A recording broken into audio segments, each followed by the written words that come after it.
Hello नमस्कार दोस्तों, मैं आपका दोस्त जी कुमार।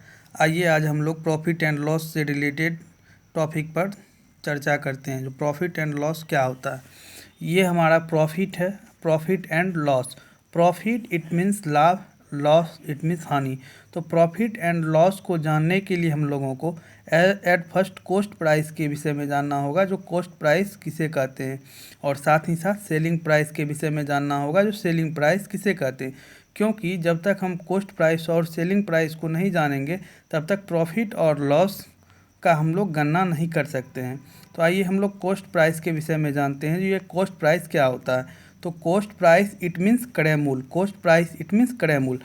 तो कॉस्ट प्राइस इट मीन्स क्रय मूल्य। तो क्रय मूल्य किसे कहेंगे? जिस मूल्य पर किसी वस्तु को खरीदा जाता है उसे हम लोग कॉस्ट प्राइस कहेंगे, यानी कि क्रय मूल्य कहेंगे।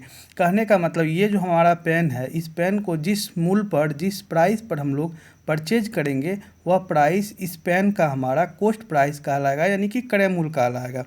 तो आप लोग समझ गए होंगे कॉस्ट प्राइस किसे कहते हैं, क्रय मूल्य किसे कहते हैं। जिस मूल्य पर किसी वस्तु को खरीदा जाता है वह मूल्य उस वस्तु का क्रय मूल्य कहलाता है, यानी कि कॉस्ट प्राइस, यानी कि सीपी कहलाता है। आइए अब हम लोग सेलिंग प्राइस के विषय में जानते हैं। जो सेलिंग प्राइस किसे कहते हैं, तो सेलिंग प्राइस इट मीन्स विक्रय मूल्य। तो सेलिंग प्राइस इट मीन्स विक्रय मूल्य। विक्रय मूल्य हम लोग किसे कहेंगे? जिस मूल्य पर वस्तु को बेचा जाता है, यानी कि जिस मूल्य पर वस्तु को बेचा जाता है। कहने का मतलब जिस मूल्य पर हम किसी वस्तु को बेचेंगे वह मूल्य हमारा विक्रय मूल्य कहलाएगा, यानी कि सेलिंग प्राइस कहलाएगा, यानी कि एसपी कहलाएगा। अब देखते हैं हम लोग जो किस कंडीशन में हमको प्रॉफिट होगा और किस कंडीशन में हमको लॉस होगा। अगर यदि सीपी बड़ा होगा एसपी से, इस स्थिति में लॉस अर्थात हानि होगा। कहने का मतलब किसी भी वस्तु का खरीदा गया कीमत यदि बेचे गए कीमत से ज़्यादा होगा, यानी कि सीपी का वैल्यू यदि एसपी के वैल्यू से ज़्यादा होगा, तो इस कंडीशन में, इस स्थिति में हमको लॉस होगा। अब लॉस बराबर फार्मूला क्या होता है?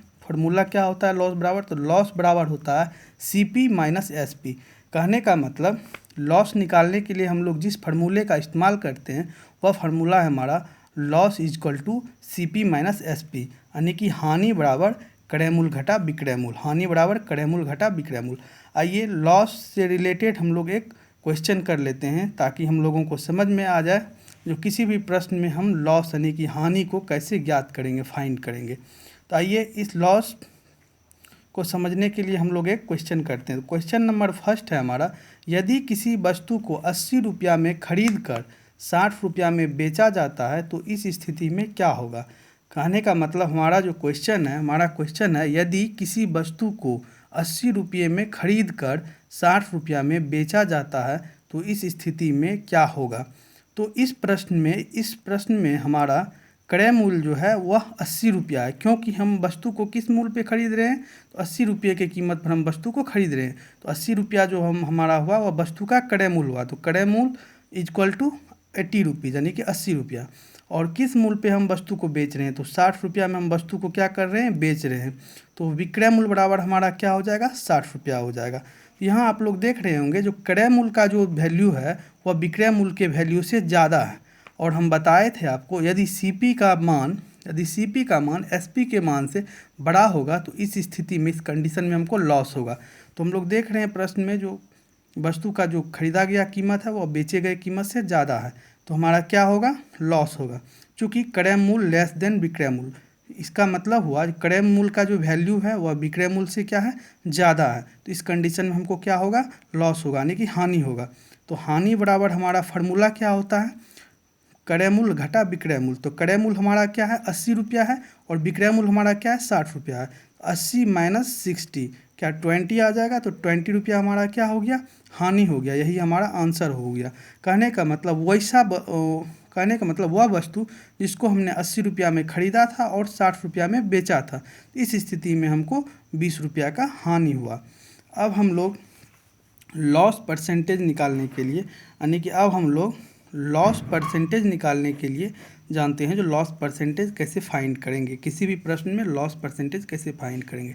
तो परसेंटेज लॉस इजक्वल टू होता है formula CP minus SP into 100 bye CP.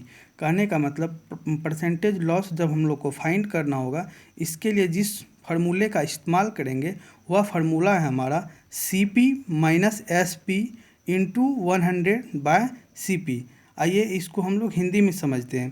प्रतिशत हानि बराबर जो फार्मूला होता है, प्रतिशत हानि बराबर जो सूत्र होता है वह होता है क्रय मूल्य घटा विक्रय मूल्य गुना 100 बटे क्रय मूल्य।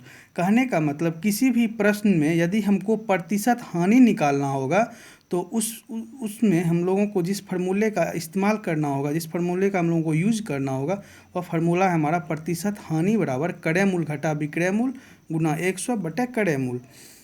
तो आइए अब हम लोग जैसे एक प्रश्न किए थे, यदि किसी वस्तु को 80 रुपया में खरीद कर 60 रुपया में बेचा जाता है तो इस स्थिति में क्या होता है। तो इसमें अब हम लोग देखें जो हम लोग को 20 रुपये का क्या होता है, हानि होता है।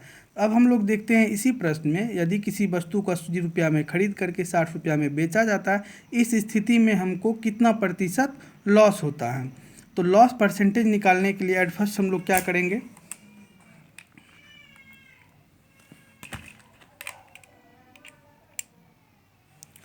अकॉर्डिंग टू क्वेश्चन में हमारा दिया हुआ है CP इजकल टू 80 रुपीज़ और SP इजकल टू 60 रुपीज़। अब परसेंटेज लॉस हमको फाइंड करना है। तो percentage loss is equal to formula होता है, CP minus SP into 100/CP।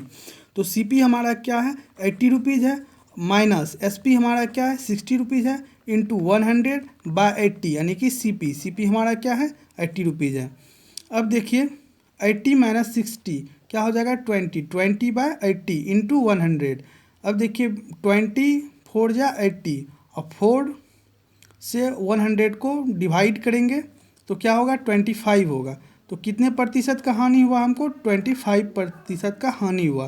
कहने का मतलब यदि किसी भी प्रश्न में हमको हानि प्रतिशत ज्ञात करना हो तो उसके लिए जो फार्मूला का इस्तेमाल करेंगे वह हमारा है percentage loss is equal to CP minus SP into 100/CP।